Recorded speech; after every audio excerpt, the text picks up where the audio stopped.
जय श्री कृष्ण।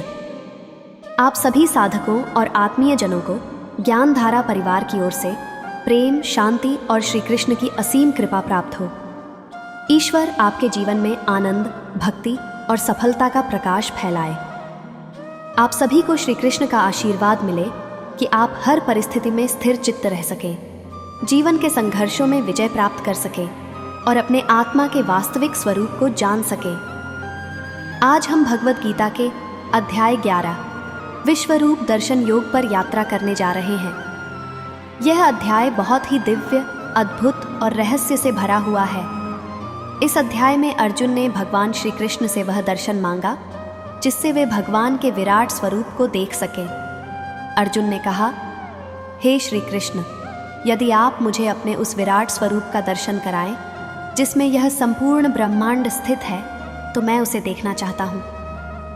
और भगवान श्री कृष्ण ने अर्जुन को दिव्य दृष्टि देकर अपने विराट, अनंत, अद्भुत और तेजस्वी रूप का दर्शन कराया, जहाँ अर्जुन ने देखा कि भगवान के शरीर में सभी देवता, सभी लोग, संपूर्ण ब्रह्मांड और काल स्वयं विराजमान हैं। यह अध्याय हमें सिखाता है कि भगवान केवल मूर्ति या धारणा तक सीमित नहीं है, वे संपूर्ण ब्रह्मांड में व्यापक और विराट हैं। जब हम इस सत्य को जान लेते हैं, हमारा अहंकार समाप्त होता है और हम समर्पण और भक्ति की गहराई में उतर जाते हैं।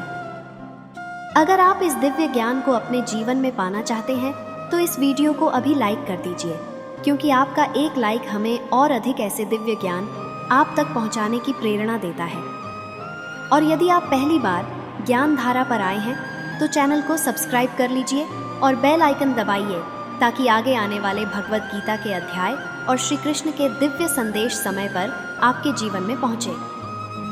भगवद गीता के इस दिव्य अध्याय 11 विश्वरूप दर्शन योग में हम एक ऐसे अनुभव की यात्रा पर चल रहे हैं जिसका स्मरण मात्र आपके रोम रोम को भगवान की दिव्यता से भर देगा।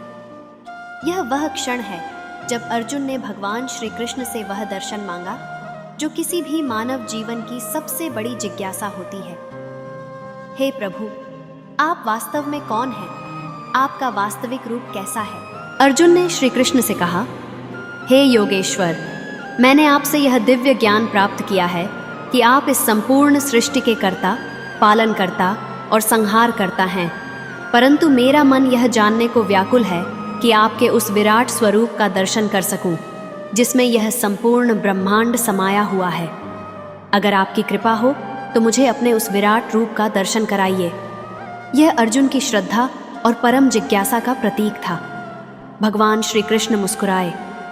उनका मुखमंडल दिव्यता से आलोकित हो गया। उन्होंने अर्जुन से कहा, हे पार्थ, तुम मेरे इस विराट रूप को अपनी इन सामान्य आंखों से नहीं देख सकते। मैं तुम्हें दिव्य दृष्टि प्रदान करता हूँ। अब तुम मेरा विराट रूप देखो।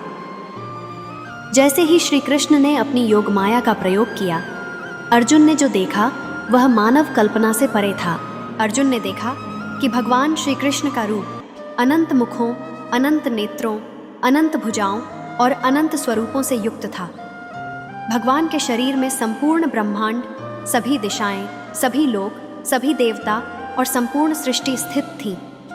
उन्होंने सूर्य और अग्नि जैसे असंख्य तेजस्वी प्रकाशों को भगवान के शरीर से निकलते हुए देखा। उन्होंने भगवान के भीतर जन्म, जीवन और मृत्यु का चक्र देखा। उन्होंने देखा कि किस प्रकार सब कुछ भगवान की शक्ति में प्रवाहित हो रहा है और किस प्रकार सब कुछ भगवान में ही लीन हो रहा है। अर्जुन का हृदय इस विराट दर्शन को देखकर अद्भुत भावनाओं से भर गया। उनका शरीर कांपने लगा, नेत्रों से आंसू बहने लगे और वे भगवान के इस विराट रूप को देखकर श्रद्धा से भर उठे। उन्होंने कहा, हे प्रभु, मैं आपके इस विराट स्वरूप को देखकर अभिभूत हूँ। मैं देख रहा हूँ कि आपके मुखों में सभी योद्धा, सभी राजा, यहाँ तक कि यह संपूर्ण सेना भी प्रवेश कर रही है। सभी कुछ आपकी ज्वाला में समाहित हो रहा है। आप ही काल हैं, आप ही संहार करता हैं। श्री कृष्ण ने कहा, हे अर्जुन, मैं ही काल हूँ जो इस संसार का विनाश करने आया हूँ। यह सभी योद्धा पहले ही मेरे द्वारा मारे जा चुके हैं। तुम केवल निमित्त मात्र बनो। उठो, युद्ध करो और विजयी बनो। यह सीख अर्जुन और हम सभी के लिए एक महत्वपूर्ण संदेश है कि हम केवल कर्म करने वाले हैं, परिणाम भगवान के हाथ में है। हमें अपने कर्म को भगवान को अर्पित कर कर्तव्य पथ पर अडिग रहना है। अर्जुन ने भगवान के विराट रूप को देखकर यह समझ लिया कि भगवान सर्वशक्तिमान, सर्वव्यापी और अनंत हैं। उन्होंने भगवान से कहा, हे प्रभु, मैं आपके इस विराट स्वरूप को देखकर भयभीत और रोमांचित हूँ। अब मैं आपसे प्रार्थना करता हूँ कि कृपया मुझे पुनः अपने उसी शांत और सुंदर रूप का दर्शन कराइए, जिसे देखकर मेरा मन शांत रहता है और मैं आपके चरणों में समर्पित हो सकूं। भगवान श्री कृष्ण ने मुस्कुराते हुए अर्जुन से कहा, हे अर्जुन, इस रूप को देखना अत्यंत दुर्लभ है। देवता और आर्ष भी इस रूप के दर्शन के लिए तरसते हैं, परंतु तुमने मेरी कृपा से इसे देखा है। लेकिन ध्यान रहे, इस विराट रूप को केवल भक्ति के माध्यम से ही प्राप्त किया जा सकता है। केवल ज्ञान, तपस्या, दान या यज्ञ से मेरा यह रूप नहीं देखा जा सकता। जो भक्त मुझसे सच्चे मन से प्रेम करता है और अपने कर्मों को मुझे अर्पित करता है, वही मुझे प्राप्त कर सकता है। इस अध्याय का सबसे सुंदर संदेश यही है कि भगवान को पाने का सबसे सरल मार्ग है भक्ति और समर्पण। जब हम भगवान की महिमा को समझते हैं, उनके विराट स्वरूप को जान लेते हैं, तब हमारा अहंकार समाप्त हो जाता है। हम अपने कर्तव्यों को भगवान को अर्पित कर माया के बंधनों से मुक्त हो सकते हैं। यही मोक्ष का मार्ग है। प्रिय साधकों, जब भी आपके जीवन में कोई कठिनाई आए तो इस विराट स्वरूप का स्मरण करिए। जब आपको लगे कि जीवन में समस्याएं विशाल हैं, तो जानिए कि भगवान उनसे भी विराट और शक्तिशाली हैं। जब हम भगवान की शरण में आ जाते हैं तो हमें भय से मुक्ति और आंतरिक शांति प्राप्त होती है। क्या आप तैयार हैं अपने जीवन में इस विराट स्वरूप को समझने और भक्ति में समर्पित होने के लिए?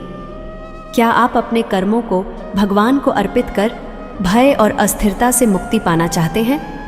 यदि हाँ, तो इस वीडियो को लाइक करें, अपने परिवार और मित्रों के साथ शेयर करें और ज्ञान धारा चैनल को सब्सक्राइब कर लें, ताकि आगे आने वाले भगवद गीता के अध्याय और दिव्य ज्ञान आप तक निरंतर पहुंचता रहे।